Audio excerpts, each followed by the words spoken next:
para vocês que estão ligadinhos na Melodia FM 87.9.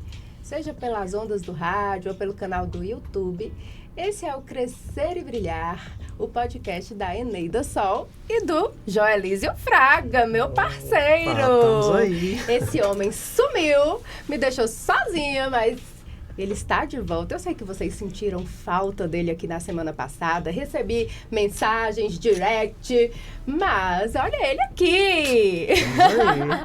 Tava se tratando, né, Joelísio? Tem que cuidar para cuidar, né? Verdade. E hoje nós temos aqui um convidado, gente, o Gustavo Cândido, né? Ele que faz parte da Casa do Amor, que é enfermeiro, especialista em paliativismo. Eu tenho que falar várias vezes, né, pra gente não errar. Seja muito bem-vindo, Gustavo. Muito obrigado. Prazer estar aqui com vocês, participar desse programa. Que bom receber você aqui, Nossa, né, Joelísio? Que felicidade, viu? Pra quem não sabe, ele é filho de Carminha. Ele é filho da Carminha. Ela que fundou a Casa do Amor, né? Isso, exatamente. Quem é Gustavo? Bem, eu sou enfermeiro há 15 anos, né? Desde a época da faculdade eu já fazia trabalhos voluntários na Casa do Amor, né? E prestava assistência aos pacientes oncológicos. E aí, depois que eu me formei, eu comecei, né, a trabalhar na Casa do Amor, atuar de fato como enfermeiro. E passado o tempo, eu fiz a especialização, fiz outras pós-graduações, mas fiz especialização em Salvador, em cuidados paliativos. E aí eu descobri que eu já fazia cuidados paliativos e não sabia, né? Legal. E aí, a partir dessa qualificação, a Casa do Amor também teve benefícios em poder ter profissionais qualificados que atuam nessa área, né? E aí contamos com a equipe multidisciplinar também, que não tem como fazer cuidados paliativos sem a equipe multi. Certo. Ô, Gustavo, a primeira vez que eu tive na Casa do Amor, aí você entra, vai naquela recepção, que aí eu senti uma tristeza ali, né? Vi aquele ambiente, o pessoal sentadinho ali. Aí eu fui recebido pela sua mãe, né, Carminha. Aí Carminha começou a me mostrar a casa, e aos poucos que eu fui entrando e conhecendo a casa, essa tristeza foi embora, foi sendo substituído por amor, né? Pelo que ela estava fazendo ali, pela aquela doação dela, aquele carinho, né? Aquele respeito, aquele tratamento com dignidade. Então, nossa, é muito amor ali. Não podia ter outro nome, Casa do Amor. E saí de lá leve, né? É impressionante a doação, né? O trabalho de vocês ali. De tristeza não tem nada ali, né? Apela que, tipo assim, aquela tristeza não vê ali, mas quando você vê todo aquele trabalho de vocês ali, é impressionante e a gente sente realmente a presença de Deus. Um lugar que trata aquelas pessoas que vêm de tudo quanto é canto, né? Eu acho importantíssimo, né, desmistificar essa visão que as pessoas às vezes têm da Casa do Amor, porque ali, às vezes a pessoa pensa que vai chegar ali e vai encontrar um paciente caquético, paciente com muita dor, né, aquela questão assim terrível até para a pessoa ver. E na verdade, aquela casa, eu costumo falar para as pessoas que a Casa do Amor é um laboratório de vida, né? Ali é onde a gente aprende a ser melhor como ser humano, a gente aprende com os pacientes, nas histórias de vida, e a gente faz o possível para não ter aquele ambiente hospitalar carregado, né? Às vezes até quando tem um óbito ali na casa, a gente faz o possível para aquele ali não contaminar os demais pacientes e acompanhantes, e a gente tenta fazer o possível para que ali seja um lugar em que eles tenham força para poder continuar o tratamento, né, para poder lutar, porque precisa ter a esperança, precisa ter a realidade, e esses pezinhos têm que caminhar juntos. Isso. Para você que está assistindo, está nos vendo, vale a pena conhecer a Casa do Amor. Com certeza você vai ser uma outra pessoa. Você sai de lá renovado. viu, Eneida? Vale a pena você ir. E viu? a gente acaba pensando, Joelísio, né? Assim, o que realmente acontece ali na Casa do Amor, né? Porque a gente ouve falar, a gente vê as pessoas levando doações e tudo, mas a gente não sabe ao certo como funciona a Casa do Amor. E eu queria que o Gustavo falasse um pouquinho como que funciona a Casa do Amor. Bem, a Casa do Amor é uma instituição filantrópica, né? É uma instituição que não tem fins lucrativos, onde acolhemos pacientes oncológicos em tratamento, seja esse tratamento cirúrgico, de quimioterapia, de radioterapia ou de cuidados paliativos. A nossa única exigência é que o paciente vá com um acompanhante, né, por conta do número reduzido de profissionais e também por ter uma pessoa para prestar esse cuidado integral ao paciente.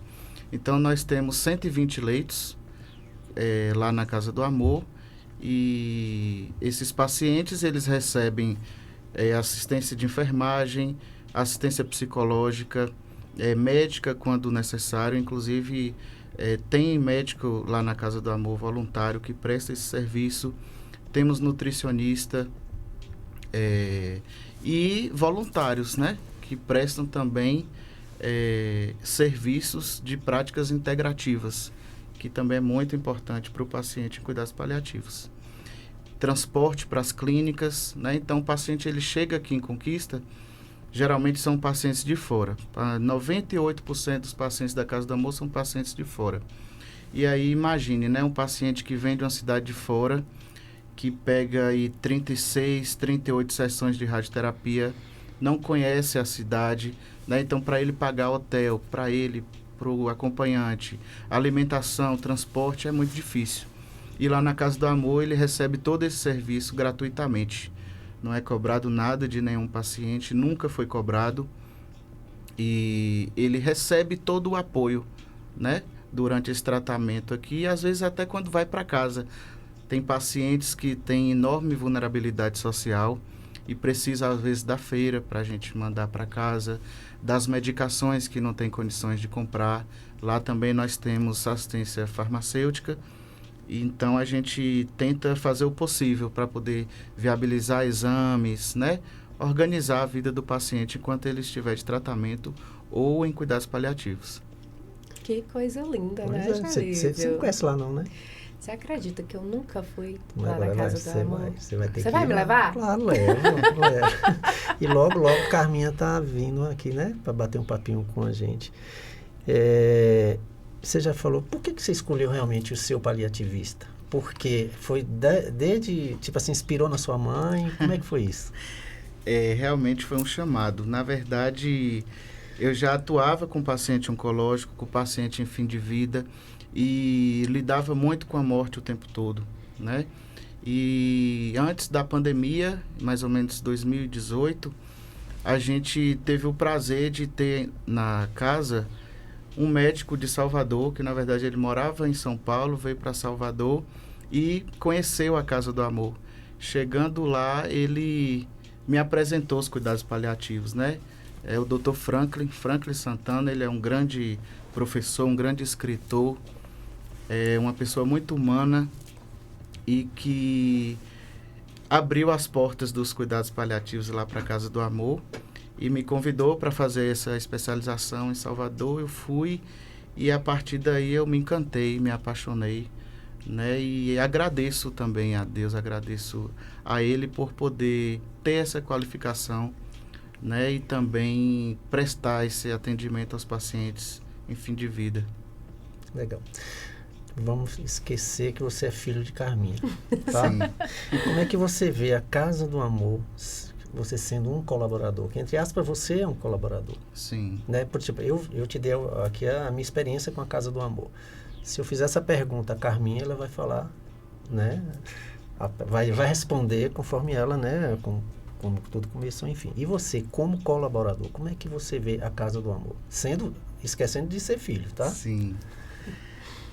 Um dos pilares do cuidados paliativos é a espiritualidade, né? E a espiritualidade é justamente esse sentido de vida, né? Entender o porquê a gente está aqui na Terra, por que fazemos os trabalhos que nós desempenhamos ao longo da vida. E por ter convivência com a Casa do Amor, né, de presenciar a fundação e a evolução do trabalho, eu vejo que a Casa do Amor é um lugar de muita luz. É um lugar que os pacientes entram e tem uns que saem assim chorando porque não querem ir embora, né, por gratidão de todo o benefício que recebeu ali. Então eu vejo a Casa do Amor, e do ponto de vista até político, eu vejo a Casa do Amor um grande aliado para todo mundo, para a população em geral, né? A gente, querendo ou não, desafoga ali o pronto-socorro, né? E cidades circunvizinhas, municípios que são pactuados com a cidade e que a gente recebe. Então ali a Casa do Amor, ela no âmbito físico, político, espiritual, é de uma grandiosidade muito grande.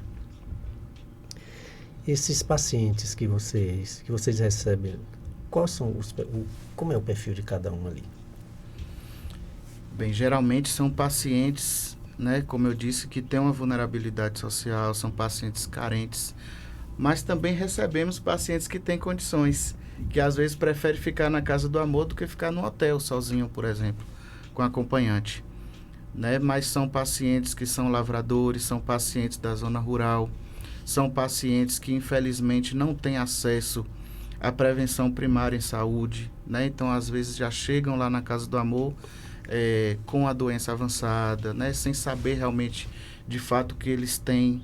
Então esse é o perfil dos pacientes da Casa do Amor. Entendi. Lá no Hospital Amaral Carvalho, onde nós temos uma parceria, muitos pacientes sofrem com a morte do próximo ali, né? E era um problema sério, porque quando você vê que você tá ali, malzão, e você vê o seu parceiro ali morrendo, e o trabalho deles ali acaba sendo emocionalmente até abala, né? E aí quando sai aquela maca com aquele óbito, aí todo mundo vê, já sabe que é óbito. E aquilo dava um problema sério para quem estava ali, né? Dá um desespero, né?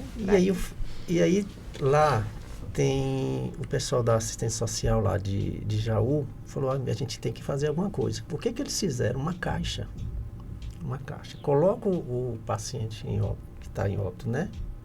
Embaixo, fecha, e a pessoa roda com ele, ninguém sabe que tinha óbito, né? E melhorou muito, né? A visão que tá passando ali, o cara está morto, o paciente está morto e o pessoal ali não sabe, né? E ele acabou tendo esse problema. Como é que você convive lá quando tem um paciente com os que ficaram vivos, com os que estão vivos, e que é evidente que tem muito óbito lá, né? Em decorrência disso. Como é que você lida com quem ficou vivo ali? Na verdade, tem pacientes que ficam muito abalados e tem pacientes que aceitam, né, a situação. O propósito maior dos cuidados paliativos é fazer com que os pacientes aceitem a finitude. Sim. Né? Então, a gente precisa conversar, e tem pacientes que não conseguem compreender de imediato, né? E aí tem a questão da negação, tem a questão da barganha, tem a questão da raiva, da depressão, que são os processos da morte e do morrer, que é inerente a todos nós, seres humanos. Mas a gente tenta fazer o possível para poder suavizar essa situação, compreender que ela vai acontecer com cada um de nós, né? Fugir disso, não falar disso, é um erro, é um equívoco, é um engodo. Então a gente precisa entender que a finitude existe, se preparar, né? O que a gente precisa entender é que precisamos ter educação para a vida e educação para a morte. Sim. Né? Eu sei que todo mundo, né, quando parte um ente querido, vai chorar, vai sentir falta, e é normal. E a gente precisa fazer com que o paciente entenda toda essa situação, e o acompanhante também. Mas também lá na Casa do Amor, a gente, claro, o paciente foi a óbito ali, a gente não vai sair mostrando, falando disso como se fosse uma coisa maravilhosa. Não é isso.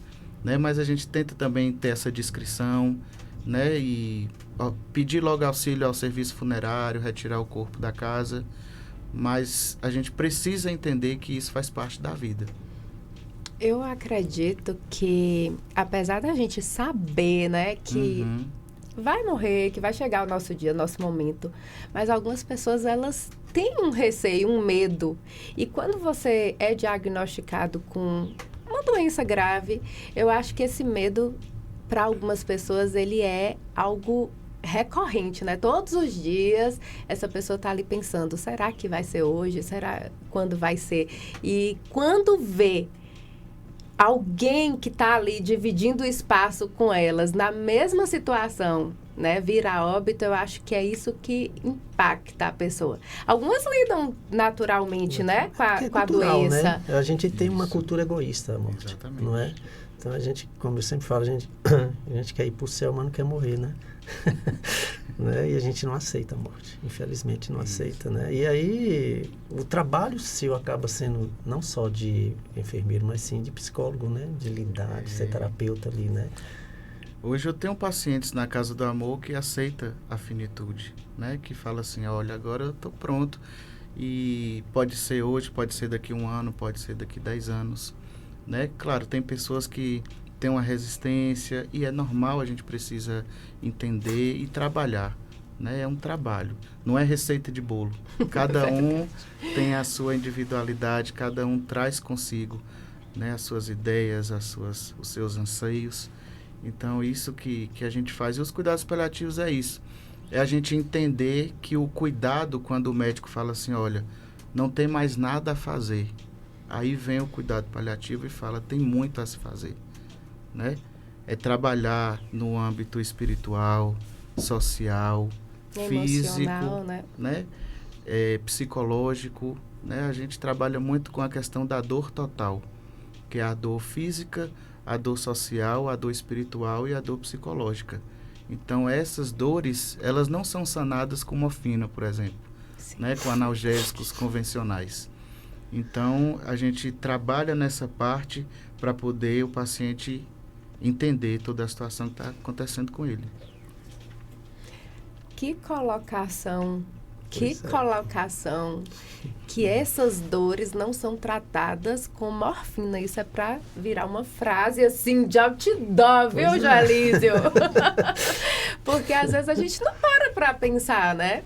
A gente tá tão acostumado, assim, a lidar com a doença, pensando sempre nos remédios, no que pode amenizar, que a gente não pensa que tem coisa que não ameniza com remédio, com medicamentos, né? Rapaz, essa frase realmente... Vamos botar no outdoor, né? Põe. Assinado embaixo, Gustavo. Isso. Ô, Gustavo, você já deparou com alguma situação em que o paciente, como você falando, que o médico fala, ó, não tem jeito, manda para o paliativo, e esse paciente reverter e ficar bem? É muito difícil. É muito difícil, né? Porque para o paciente ser encaminhado para cuidados paliativos, ele precisa ter a ameaça de alguns órgãos nobres, né? Através de metástase. Então, é difícil, porque quando ele é encaminhado para o cuidado paliativo, ele já passou pelo tratamento convencional, né? E aí não houve êxito nessa parte. Não significa também que outra coisa que eu queria ter a oportunidade de desmistificar é que a pessoa às vezes acha que tá com câncer, não tem jeito, não tem cura. Não. Muitos pacientes saem da Casa do Amor curados. Muitos. Que bom. Né? Graças a Deus a medicina evoluiu e tem vários cânceres que são curáveis. Né? O grande problema até hoje é o diagnóstico precoce. Isso. Né? Mas muita gente, vocês que estão nos escutando agora, que pode ser que recebeu essa notícia, essa má notícia, mas tenha calma, tenha fé, porque muitos cânceres são curáveis. Né? Quando chega ao cuidado paliativo, a gente vai fazer o possível para tratar na perspectiva do cuidado paliativo. Por quê? O paciente, quando ele está no cuidado paliativo, a gente não pode também ter aquela ideia que você vai ser curado, tem fé que Deus vai te curar. Né? Esse é um discurso que às vezes o paciente fica com a dor espiritual. Né? Então ele fala assim, poxa, minha fé não está o suficiente. Deus está curando todo mundo, mas minha fé ainda é pouca. E essa é uma grande injustiça com o paciente. Sim. Né? Então, a gente precisa entender que a finitude existe para todos, cada caso é um caso, e que o melhor dia das nossas vidas é hoje. É o agora, né? É o agora. Então, nós acompanhamos, né? Nossa associação acompanha muitos pacientes com o câncer do mieloma, que eu te falei que sou portador, mas muitos morrem e tem o câncer, mas não morre de câncer. Isso. Né? E às vezes esquece de cuidar do coração. Eu estou com um câncer aqui, vamos dizer, do meu caso, né? Que eu tenho um câncer na medula. Vou cuidar da medula, mas eu esqueço do coração, esqueço os outros órgãos, eu acabo morrendo, né? De outra coisa. A pandemia, né? Pois é. Por exemplo, tantos pacientes que a gente perdeu na pandemia por conta de Covid, não foi por conta de câncer. Verdade. Pois é. Né? Esse é um grande exemplo. Gustavo, qual é a principal dificuldade hoje da Casa do Amor? Eu estou te perguntando porque, tipo assim, para quem está assistindo, ele não é só um enfermeiro paliativista lá da Casa do Amor, mas ele está diretamente ligado, ligado, né? Ele é, tipo assim, ele é filho dela. Ele conhece todas as necessidades. Conhece tudo. Então, essa pergunta, se você fosse um colaborador comum, normal, eu não faria, né? Mais fácil para você, por você, né? Ser tipo assim, da parte administrativa, acredito, né? Junto com sua mãe.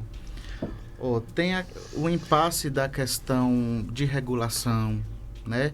Às vezes a morosidade para poder efetuar o tratamento, alguns exames, né?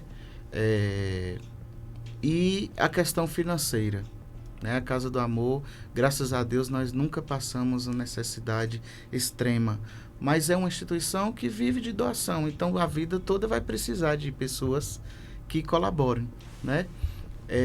E nós temos um quadro de mais de 20 funcionários contratados da Casa do Amor, né? Porque nós não podemos contar com o voluntário para serviços essenciais da casa. Por exemplo, a cozinheira. Se a cozinheira for voluntária, ela falar, hoje eu não posso ir. E você não pode nem cobrar. Como é que todo mundo vai ficar com fome, verdade, né? Verdade. Então, a gente, graças a Deus, a gente faz o possível para poder andar correto do ponto de vista jurídico, né? Contábil. E aí a gente passa por dificuldades, porque a folha de pagamento é alta, né? Às vezes tem 13º, tem férias, e a gente vive dos boletos, né? Tem alguns empresários e a sociedade em geral de conquista que nos ajuda, e nós trabalhamos com boletos, e esses boletos a pessoa paga, né, no aplicativo, na lotérica, ou faz transferência. Então, esse dinheiro é que nos ajuda a manter o quadro de funcionários e outras despesas da casa, né, despesas de gás, às vezes faltou uma alimentação, tá ali, alguma reforma na casa, então é muito custo. Foi muito importante essa fala, Joelísio, porque quando a gente fala de um ambiente que é totalmente assim filantrópico, né, voluntário, a gente não pensa que tem funcionários com carteira assinada, e as pessoas precisam saber disso, até para poderem ajudar de outra forma, né, não só fazendo doações de alimentos, mas ter essa questão de fazer um depósito. Eu estava olhando lá no Instagram de vocês, tem tipo um patrocínio, assim, esses boletos, é como se você se tornasse um patrocinador da Casa do Amor, é mais ou menos assim? Nós chamamos de sócio doador, né? Então, esses boletos são emitidos pela Caixa Econômica, né? Pelo sistema da Caixa, a pessoa escolhe o valor e mensalmente recebe esse boleto em casa, ou via e-mail, ou no próprio endereço, ou a pessoa tem a possibilidade de fazer transferência, de fazer Pix. E a gente nós estamos precisando, de fato, de mais doadores. Nós perdemos muitos doadores. E tem pessoas na cidade que acham que a Casa do Amor tem algum tipo de ajuda política, né? Ou do Estado, ou do município, mas não tem. Então, o que mantém a casa, de fato, são as doações. Desde quando começou. Tá, já fala aí. Como é que faz para doar? Diga aí, pode. Pronto, então, se vocês quiserem ser doadores da Casa do Amor, pode entrar em contato conosco através do 77-3421-9660 ou 77999632045 e a pessoa informa o CPF, o endereço, o valor que quer doar e mensalmente recebe esse boleto. Ou pode fazer transferência através do Pix da casa, que se encontra no Instagram, se vocês quiserem seguir, Casa do Amor. E lá tem o Instagram e tem as possibilidades de doação também. Certo. Teria como colocar aí na tela, John, esse número de telefone e... Teria? O Pix é o CNPJ. Posso informar também. Pode ficar à vontade. 10 241 191 00137. O número do telefone para 77-3421-9660. Aí irá aparecer CAPOS, C-A-P-O-S, que significa Casa de Acolhimento ao Paciente Oncológico do Sudoeste da Bahia.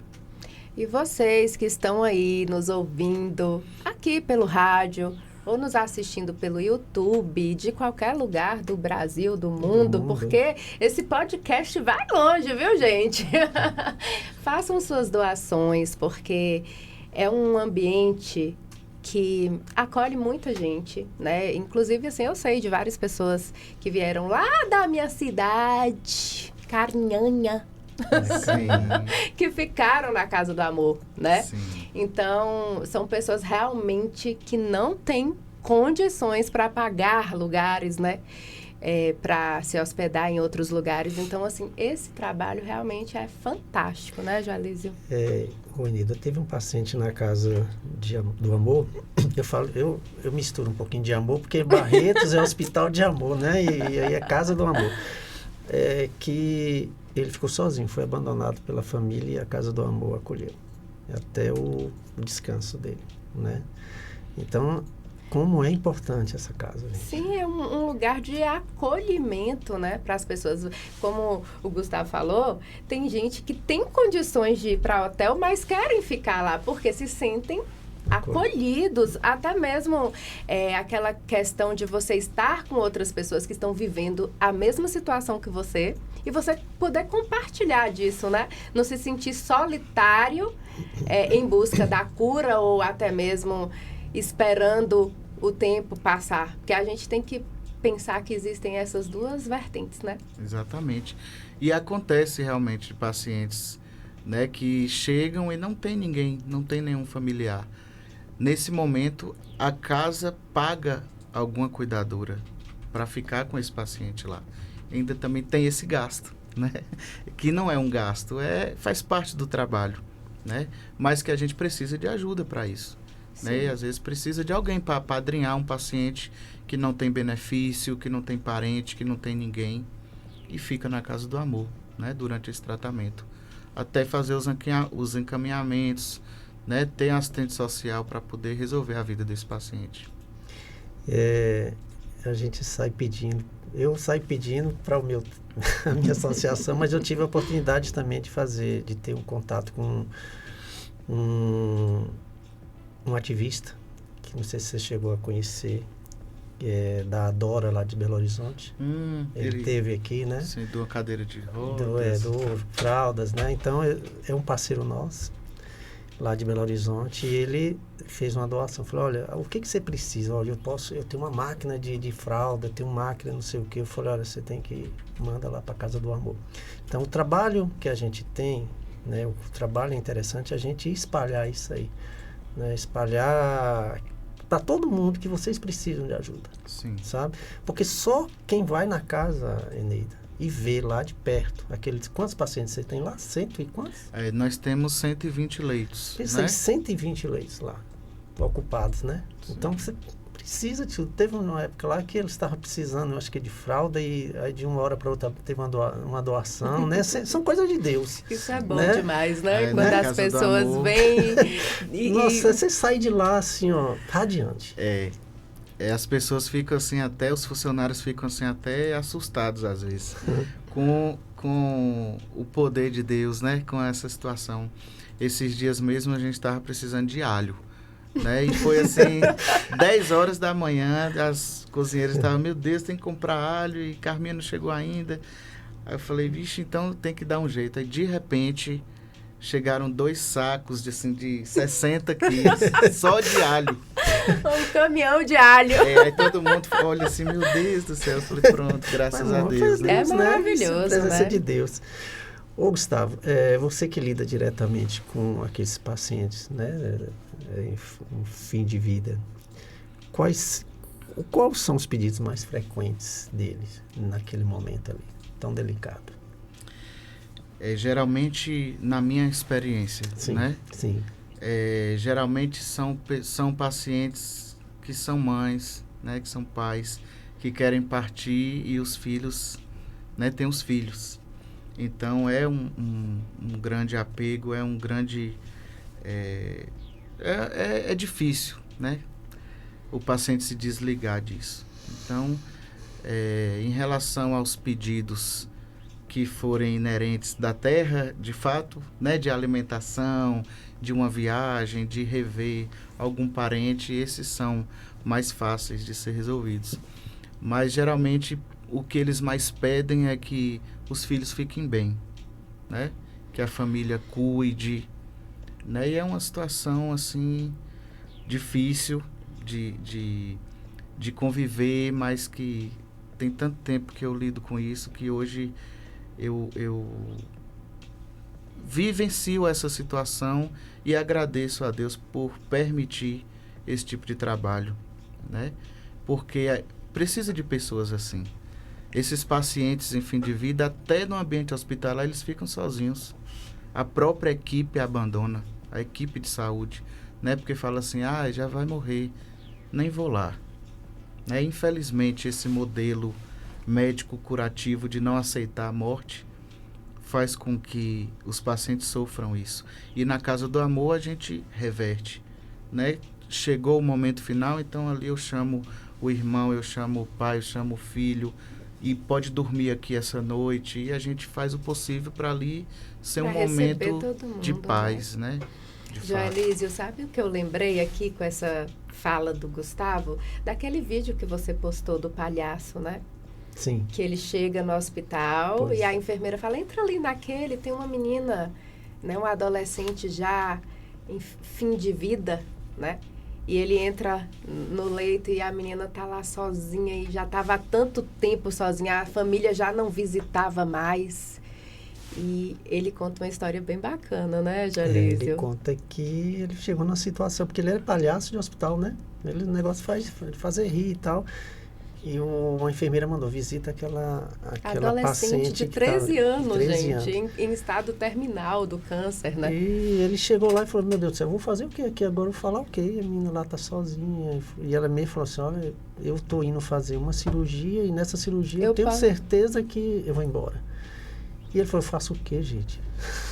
Foi quando ele teve a inspiração, é Deus sempre operando nessas pessoas, né? Que ele falou que ela tinha um ingresso para um parque, né? Que era um parque que tinha tudo do bom e do melhor, e que se ela aceitava, assim, eu não tenho dinheiro. Eu falei assim, não, mas já tá tudo já tá pago. Tudo pago, né? E ela, tipo assim, que é o paraíso, né? Eu diria assim. Né? E ela aceitou e descansou em paz. E lembrando aqui também, uma experiência que o pai de Eneida teve. Você falando do abandono do paciente, né? Você podia falar para ela o que aconteceu da moça lá, né? Meu pai, quando era jovem, né, que era enfermeiro no Hospital das Clínicas em São Paulo, ele entrou num leito e ele disse que tinha uma moça muito bonita, assim, com uns 40 anos, mais ou menos. Tava limpinha, coberta com lençol. Aí ele entra, só que ele descobre a mulher. Quando ele descobre a mulher estava cheia de bicho. Os enfermeiros já não estavam mais cuidando dela, né? Exatamente. E aí meu pai disse que foi limpar e tirar aquele tanto de bicho, assim. E quando ele saiu daquela sala, né? Ele foi fumar, assim, no corredor, pensando, naquela época, né, jovem, fumava. Era chique, né? Era chique. E aí, ele ficou tão pensativo, sabe? Mas quando ele volta no quarto, a mulher tinha ido a óbito. E aí, a gente tinha comentado no dia, né, Joelísia, sobre essa questão do paliativismo, de que ela estava esperando, né, por um momento de cuidado para que ela pudesse ir embora em paz, mas não se sentir como um descaso, né? Se sentir abandonada total, porque até pelos próprios enfermeiros, né? Pela equipe médica, e isso é muito triste. E no dia a gente falou sobre essa dignidade, né? Morrer com dignidade. Exatamente. Eu já tive a oportunidade de presenciar muitos e muitos óbitos, né? E às vezes o paciente precisa ali de realmente um profissional que pegue na mão e fale: eu estou aqui com você, né? Vá em paz, fique tranquila, né? E para ter todo esse momento, o paciente precisa estar limpo, o paciente precisa estar confortável, né? Para a gente começar qualquer intervenção nos cuidados paliativos, nós precisamos sanar os sintomas físicos, né? Você não pode ter uma boa conversa com a pessoa vomitando, a pessoa com dor, a pessoa com falta de ar, com diarreia, né? Então, precisa primeiro ter uma intervenção desses sintomas físicos para a partir daí a gente avançar nos outros quesitos. Mas, assim, a Casa do Amor já me ensinou e me ensina muito, né? Pacientes jovens, pacientes que às vezes precisam do nosso cuidado mesmo, do nosso apoio para poder partir, né? Para poder se libertar do corpo e recomeçar. Como você falou, né, Gustavo, a questão espiritual, que foi o caso do palhaço. Ele chega ali e oferece, né, entre aspas, um bilhete pago, o ingresso, só né? de ida, né? Só de ida, para um lugar maravilhoso. A gente pensa assim, né? E ele faz uma oração com aquela menina quando ela diz: sim, eu quero. Né? Então ele vai e ora com ela, né? Então é a questão da espiritualidade que você falou, de trabalhar esse sentimento, né? De você estar partindo, mas partindo bem fisicamente, espiritualmente, né? Exatamente. Isso é muito importante. É o que todo mundo deveria ter, essa dignidade, né? Isso ter uma morte digna é um direito de todo mundo, né? Infelizmente isso não acontece, mas a gente precisa dar visibilidade a isso, né? A esse tipo de cuidado, né? Que às vezes a medicina ela não tem esse olhar holístico, né? Hoje às vezes você vai no médico, ele é cardiologista, ele não quer saber se sua barriga está doendo, ele só quer saber do seu coração. Verdade. Né? Então, o cuidado, o médico paliativista, ele tem esse olhar, ele enxerga amplo, o que né? o paciente traz ali. É uma Ele história de enxerga vida. o paciente num todo, Exatamente. né? Não em partes. Exatamente. Ele enxerga o ser, né? Perfeito. Ô, Gustavo, você já trabalhou no hospital? Já trabalhei no hospital por outra empresa. Porque, na verdade, eu trabalhei numa faculdade durante 10 anos como preceptor. Sim. Então, eu ia com os alunos para o hospital. Então, você tem como fazer uma diferença entre o hospital e a Casa do Amor? Qual é a diferença? Muita diferença. Muita diferença, porque é isso que eu falei. Às vezes o paciente está ali num processo difícil, o que ele quer é só ver o filho. É só ver a mãe, a esposa. E no hospital não pode. No hospital tem um horário de visita, não pode isso, não pode aquilo. Não pode entrar na UTI, dependendo, né? Isso, por exemplo, às vezes tem um paciente que está ali, né, numa situação da doença mais avançada e ele fala assim: ai, eu quero tomar uma Coca-Cola bem gelada. a gente pega e dá Coca-Cola bem gelada. Né? Isso é muito real, né? É aqueles pacientes que falam assim, meu filho, eu tô com a vontade de comer uma buchada. Pode? E vocês levam buchada? Claro que pode. Por que não pode? Bem. Né? Claro, se for um paciente diabético, eu não vou poder ali ofertar alimentos que vai ameaçar de fato a vida ali naquele momento. Mas a gente tem essa diferença de hospital, né? De chegar assim... Teve um fato muito triste na Casa do Amor, de um paciente que ele tinha um câncer de cabeça e pescoço, e ele usava uma sonda de gastrostomia para alimentação, uma sonda inserida no estômago, e ele não podia comer nada, né? E aí foi uma época de Natal, e algumas pessoas fizeram uma ceia, né? Colocou lá um peru, salpicão, arroz, farofa, e ele olhou toda aquela comida, né? E chegou para a irmã dele e falou assim, coloca um pouquinho para mim de cada coisa. Aí a irmã falou assim, mas como você vai comer? Vai lá, faz o prato. Aí ela foi, fez o prato, né? E trouxe. Aí quando chegou, ele... Cheirou. Só cheirou, falou assim, era só para cheirar mesmo. Ai, gente. Né? Então, acontece muito disso. E hoje a gente tem métodos com que o paciente sente aquilo de fato. Tem como se fosse uma chupeta de criança que tem uma redinha, né? Ah, sim. E às vezes a gente coloca o alimento que o paciente quer ali e pede ele para ficar ali sentindo... Só chupando, né? né? O sabor ali na boca, mas não pode engolir, mas enfim... O que eu quis dizer é que a gente tenta fazer o possível para ter intervenção nisso. Bem, e né? ele se sentir bem. Porque principalmente o pessoal mais humilde e os mais idosos, eles falam assim, não pode comer peixe porque é remoso. Não pode comer chupar melancia porque é frio. Né? E a gente, na Casa do Amor, claro, com o respaldo da nutrição, da nutricionista, a gente tenta mudar isso, né? A gente diferencia isso do hospital. Então, acho que esse é maravilhoso, né, Jalísio? Não, é perfeito. Grande diferença. Sabe que o meu pai teve uma época que ele ficou internado, muitos dias, tipo assim, 30 dias internado.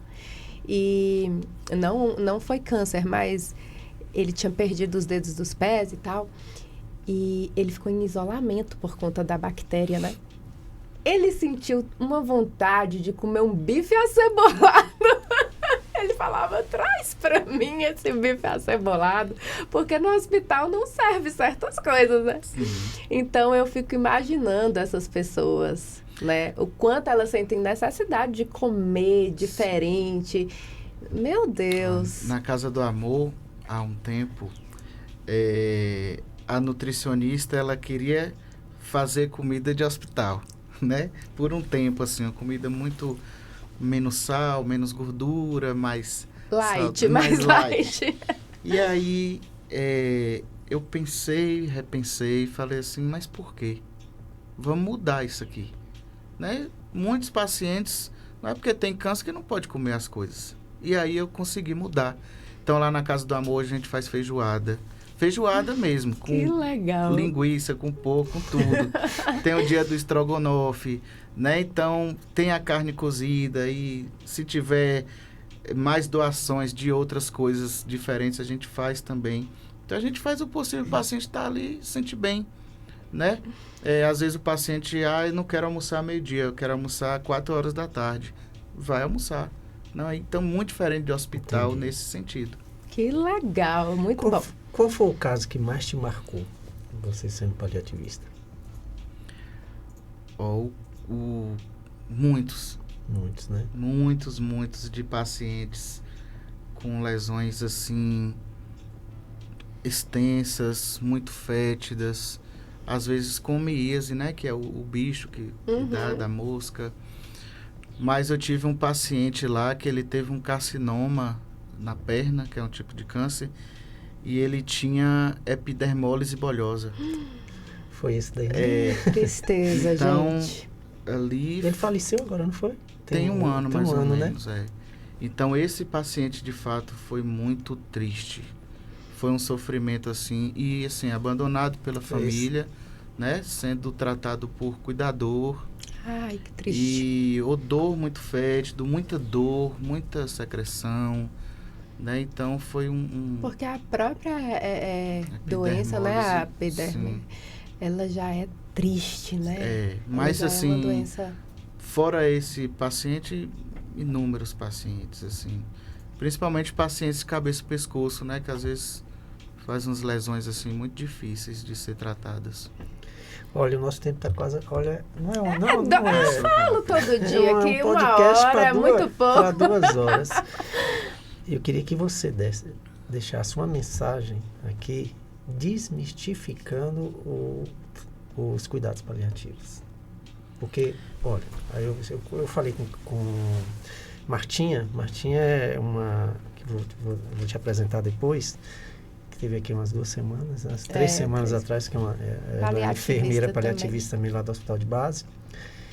E eu, conversando com ela, existe uma coisa que eu tento de mistificar, de que o diagnóstico do câncer não é uma sentença de morte, né? Quando você recebe, vou morrer.